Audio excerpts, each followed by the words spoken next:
થરાદની મુખ્ય નર્મદા કેનાલમાંથી યુવક યુવતીની લાશ મળી આવતા ચકચાર. ચુડમેન પુલ નજીક ફાયર વિભાગે બંને મૃતદેહ બહાર કાઢ્યા. ઓળખ ન મળતા પોલીસે તપાસ હાથ ધરી. આજરોજ વહેલી સવારે અંદાજે 6:55 કલાકે થરાદ નગરપાલિકા ફાયર વિભાગને જાણ કરવામાં આવી હતી કે થરાદની મુખ્ય નર્મદા કેનાલમાં ચુડમેર પુલ નજીક એક યુવક અને યુવતીના મૃતદેહ તરતી હાલતમાં જોવા મળ્યા છે.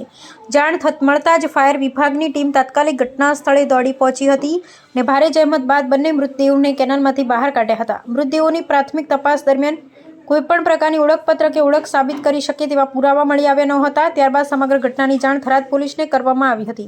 પોલીસનો કાફલો ઘટના સ્થળે પહોંચી જરૂરી કાર્યવાહી હાથ ધરી હતી અને બંને મૃતદેહોને પોસ્ટમોર્ટમ સહિત કાયદેસરની પ્રક્રિયા માટે ખસેડવામાં આવ્યા હતા. પ્રાથમિક તબક્કે બંનેના મોતનું કારણ સ્પષ્ટ થયું નથી. યુવક અને યુવતીની ઓળખ સ્થાપિત કરવા તેમજ ઘટના અકસ્માત, આત્મહત્યા કે અન્ય કોઈ કારણસર બની છે કે કેમ તે દિશામાં થરાદ પોલીસે તપાસ શરૂ કરી છે. આ ઘટનાએ સમગ્ર પંથકમાં ભારે ચકચાર મચાવી છે.